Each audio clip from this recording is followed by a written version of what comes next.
which that's a mistranslation. But what they talk about, what is the ultimate freedom of a human being. And obviously it's full of poetical beauty. I mean, if you have the chance to get your hands on this, I'm sure that it's on the internet, but they said like, okay, the ultimate destiny of the soul is to live itself like a bird beyond the burdens of what we would call karma, beyond all the burdens of these chains that have tied you to this sort of pain, you know, and that is a very subtle, very beautiful way of looking at what a human being is. Even in the ancient Incas, they had the hero Quetzalcoatl, which means feathered serpent. It's also a symbol of the human being. The human being, like being as a serpent, that's sort of like it's on the floor, sort of dragging itself on the floor, on the mud, but it has wings. It's a winged serpent. So even though it drags itself on the floor, it has the possibility of flying. Or in the Egyptians also like represented as a scarab, because the scarab also drags itself on the floor, but it also has wings. So it's that, again, you see how this, through different imagery, through different myths, all these civilizations are trying to get us closer to what the essence of the human being. That yes, we have all these, we are living in this world, we have all these problems, we have all these things that we have to deal with. But beyond that, we have to keep the end in mind, keep what is our destiny in mind, which is this human evolution. As human beings to the next step. And again, for us, what we're concerned with right now is not being perfect already.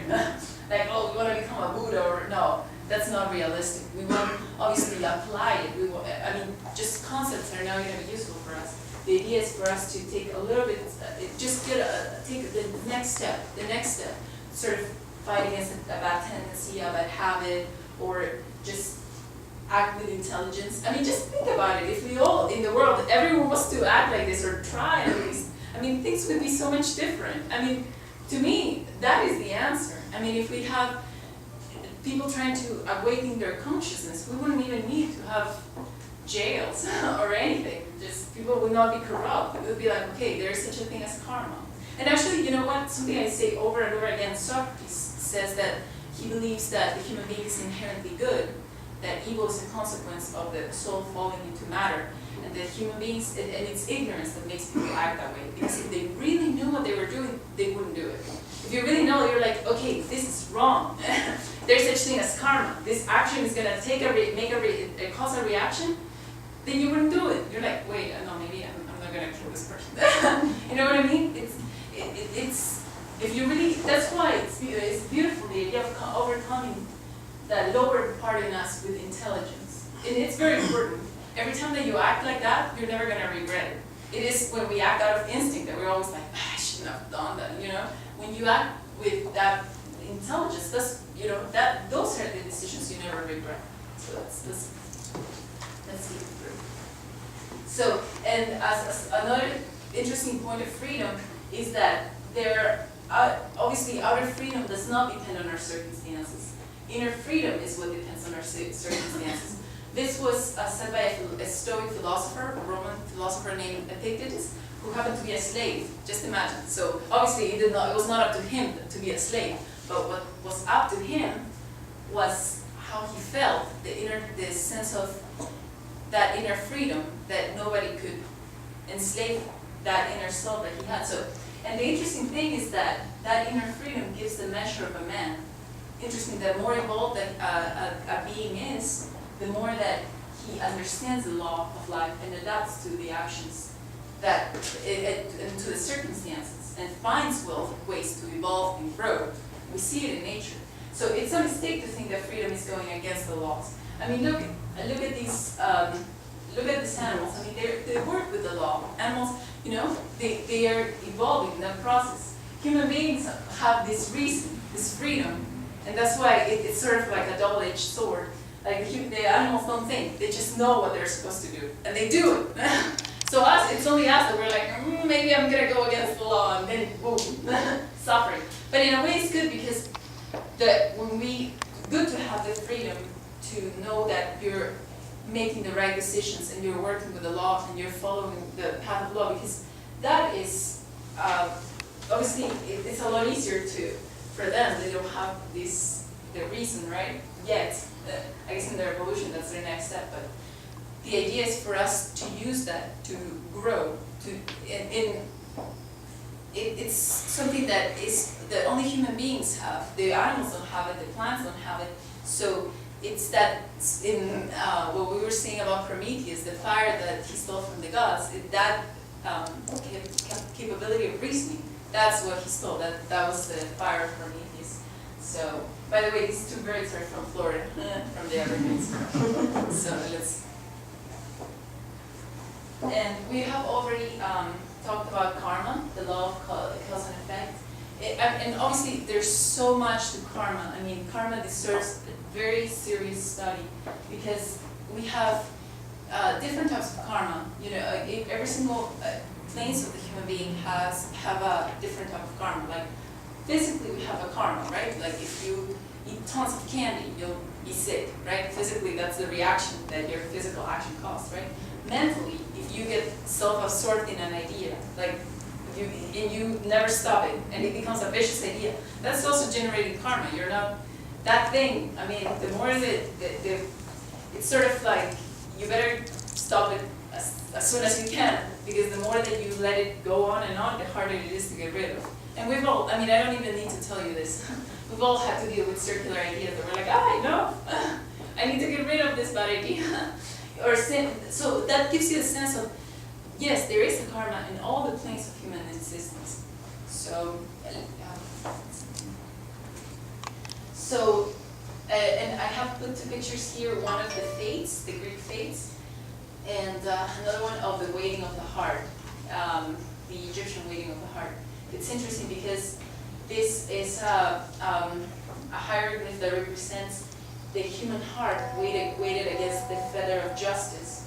The feather, obviously a feather is weightless, so the heart at the end had to be weightless. Otherwise, there was an animal here waiting to devour the soul, the human being. But the human being you see here is represented as having the same stature as the gods. So this is obviously a human being that has no karma, has overcome all the. You see, it's like the same. There's a lot more. I mean, there's a lot more to this hieroglyph.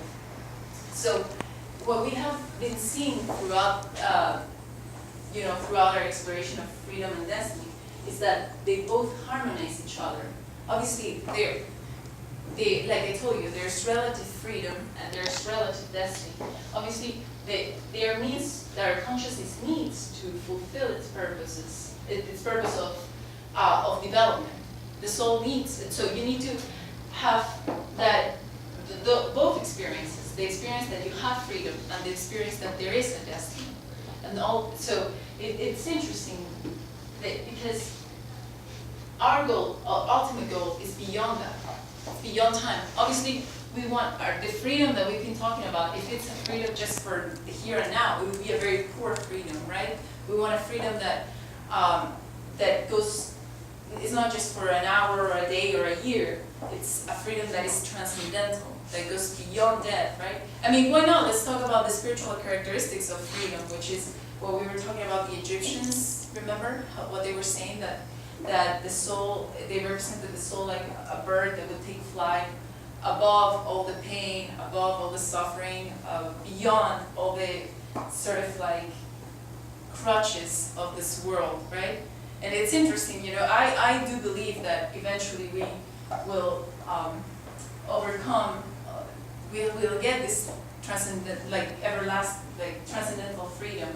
I think that is our destiny. that transcendental freedom is our destiny. So let's continue. So and what I was telling you, that what Kant was saying earlier, that discipline, and it's not about becoming perfect, but just a little bit better. So this was a quote that somebody gave me, little by little, that's the trick. And so effectively exercising our will, love, and intelligence, that is what its discipline is. That it's not just, I'm gonna get up in the morning and I'm gonna go to sleep at the same time every day, But I mean, the real discipline, the great discipline, is to have found our own way of living by acting with unselfish actions. So if you click it one more time, this is what I mean. This is from a book called the Bhagavad Gita. I mean, a depiction of the book called the Bhagavad Gita. And these horses represent the 4 aspects of our personality, like physical body, our energetic body, our emotions, and our thoughts. So the interesting thing is that they are being driven by higher intelligence. This is actually Arjuna, they represent the human being, but the human being guided by a god, which is Krishna. So the higher self in man, represented as a god. Interesting, right? It's not like the horses that are driving the man. It's the man that is driving the horses, right? You see, that's the way you have to be. You cannot let one of the aspects of you be the one that is guiding everything. And it's a mistake, and it's sort of a bad habit. If you let, for example, like uncontrolled emotions get a hold of your life, and this is just another small example. So we have to have that sense that, no, I am the one that is guiding, that is telling this puppy what to do. It's not the puppy that tells me. It's like, no, sit, roll over. So you see, that is the sense of what that discipline is about. That every time that you are the one that controls yourself, and I mean, dominates yourself. That is the idea. Inner work. You see, literal inner work. Okay, you fail this time. Next time. That is the long path towards perfection, I guess. Let's continue. So, and this is another quote by the Stoic philosopher Epictetus. And let's take it little by little. If the essence of true good lies in things which depend upon us, neither envy, nor rivalry, nor jealousy will be able to find a home in you, and you will have no desire to be a general or a senator or a consul, but a free man. And think that in order to attain that freedom, there is only one path: disregard for things that do not depend on us. That's beautiful, because the only things that depend on you are your inner attitude and how you take on life. If you think about it, does it depend on you that it rains? No, it does not depend on you. But does it depend on you whether you get upset about it or not? Yes, it absolutely does. So this makes sense for so much of how we act and how we perceive the world. So in order to attain that inner freedom, we have to only work with that which depends on us, and that makes so much sense. You see, it's a totally different way of approaching life. It's not like you let the circumstances crush you. You are the one, like, okay, where is my life going? What am I doing? At every moment, it's different, right? So anyway, and wait, there's more. On top of all these things that I've told you already. Okay, let's continue. And just... the next one, okay. Now she's If you like all this plethora, yeah, no, go ahead. Okay. If you were interested in any of the civilizations I talked about, the Greeks, the ancient Hindus, the ancient Egyptians, we have a course that's starting on Sunday. I know it's a bad day, but on mind, body, and soul, ancient wisdom of the East and West. And if you go one more time, just in case you are interested, and just one more. Our mission in your campus is to promote an eclectic exploration of world wisdom with a special focus on the knowledge that cultivates personal development. So if you're wondering why we're even giving this lecture, service to the community, and obviously trying to explore world wisdom. So thank you very much.